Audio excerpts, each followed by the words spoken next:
Assalamualaikum warahmatullahi wabarakatuh. Waalaikumsalam warahmatullahi wabarakatuh. Kepada yang saya hormati Ibu Sri Suweni selaku fasilitator JGP Angkatan 7 kelas 160. Kemudian yang saya hormati Ibu Mazidatul Ilmiah pengajar praktik kelas 160 JGP Angkatan 7 Jawa Timur. Pada kesempatan kali ini saya akan melakukan coaching dalam kegiatan pasca observasi supervisi akademik. Masih tetap bersama Bapak Chandra Puji Rahayu, guru kelas 4 SD Negeri 1 Jenggolo. Sedangkan saya Andri Sujatmiko yang kemarin sudah melaksanakan kegiatan coaching supervisi akademik pada tahap pra-observasi dan kegiatan observasi di kelas yang dilakukan oleh Pak Chandra pada kegiatan pembelajaran mata pelajaran IPAS dengan materi gaya. Berikut video pasca observasi supervisi akademik yang akan saya lakukan. Assalamualaikum warahmatullahi wabarakatuh. Waalaikumsalam warahmatullahi wabarakatuh. Selamat siang Pak Chandra. Siang Pak Andri. Gimana kabarnya? Alhamdulillah hari ini sehat Pak. Masih diberikan kesehatan. Ini saya mau meneruskan kegiatan yang kemarin. Kan sudah pra observasi, kemudian ada observasi, dan sekarang mau melaksanakan pasca observasi. Tapi sekarang saya nggak sendiri. Ya. Saya ditemani oleh Bu Mazidatul Ilmiah. Beliau ini pengajar praktek saya. Pak Chandra, ini ada waktu mungkin 15-20 menit ke depan. Untuk siang ini masih ada waktu kosong Pak, ada waktu luang. Oh gitu, terima kasih.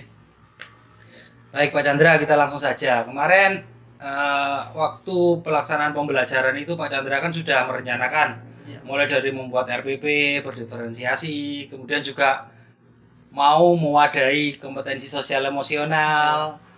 Nah, dari pelaksanaan kemarin itu kelemahan apa yang Pak Chandra rasakan ketika praktek pembelajaran?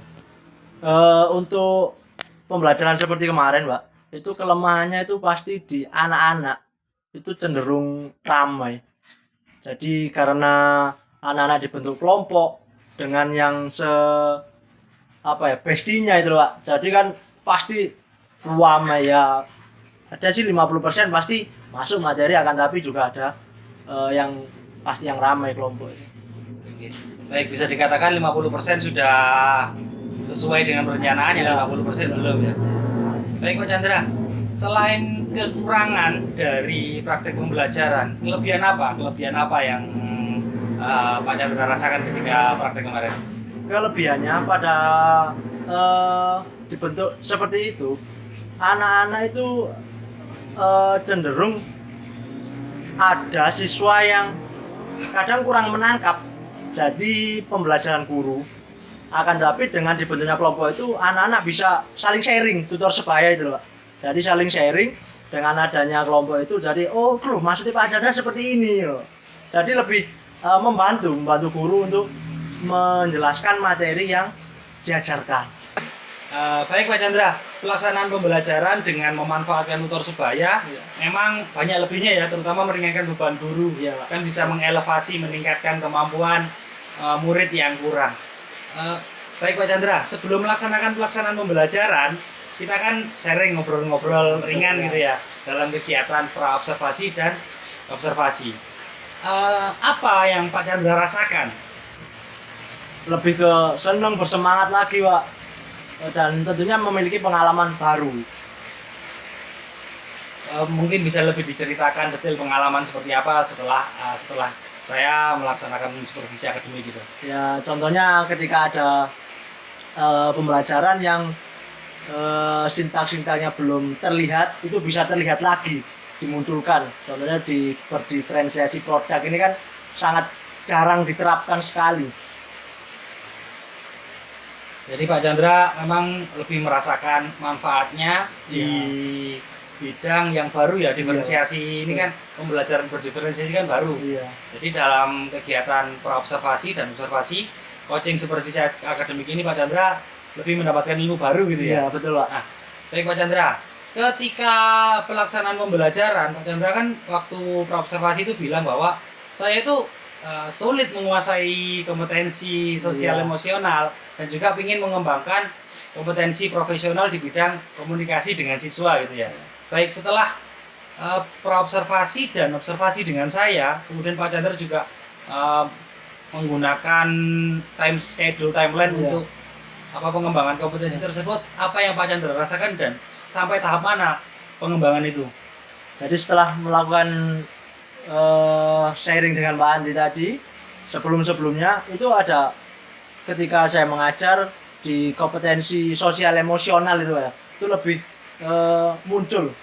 Dimana ketika anak-anak kadang kita ngajar udah capek, terus anak dibentuk kelompok itu kadang kan ada cenderung yang ramai itu ya, itu lebih sabar harus lebih sabar lagi, sabar dulu. Jadi lebih ya itu lebih meningkatkan kesabaran itu yang pastinya.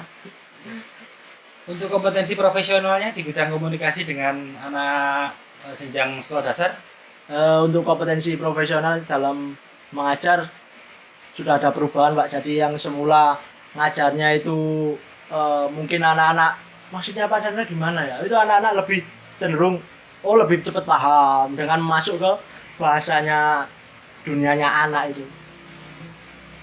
baik Pak Chandra. Kan Pak Chandra kemarin sudah merencanakan strategi pengembangan kompetensi dan strategi untuk memunculkan kompetensi di bidang KSE tadi, kompetensi sosial emosional.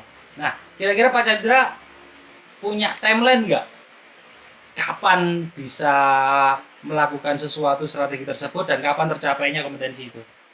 Punya Pak. Jadi waktunya sebelumnya kan kita udah berbincang itu ada 6 bulan. Itu kalau dihitung sekitar pada waktu kenaikan kelas itu akan finalnya untuk melatih kompetensi saya itu harus bisa di bulan yang kenaikan kelas PAT itu.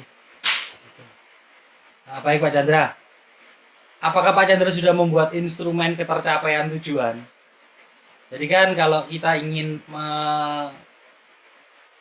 mampu untuk menjadi ahli di bidang kompetensi profesional, kalau Pak Chandra kan di bidang komunikasi dengan anak jenjang sekolah dasar, itu harus ada instrumen ketercapaian tujuan. Apakah Pak Chandra sudah membuat itu? Sudah Pak. Jadi kalau itu digunakan sebenarnya kan tujuannya adalah sudah sampai batas mana saya menguasai ini kan gitu seperti itu. Nah itu biasanya dimasukkan di Google Schedule. Nanti jadi tinggal alarm itu bunyi, Pak Chandra tinggal mengikuti schedule itu. Terima kasih Pak. Nah, selain itu ada strategi pengembangan lagi nggak? Pengembangan kompetensi lagi nggak? Di KKG itu Pak, mengikuti kegiatan KKG secara rutin. Selain di tutorial YouTube, workshop dan KKG itu. Baik Pak Chandra, saya simpulkan bahwa Pak Chandra ini memang sudah melakukan kegiatan pengembangan kompetensi dan sekarang sudah ada beberapa bagian yang Pak Chandra miliki di bagian keseluruhan kompetensi tersebut.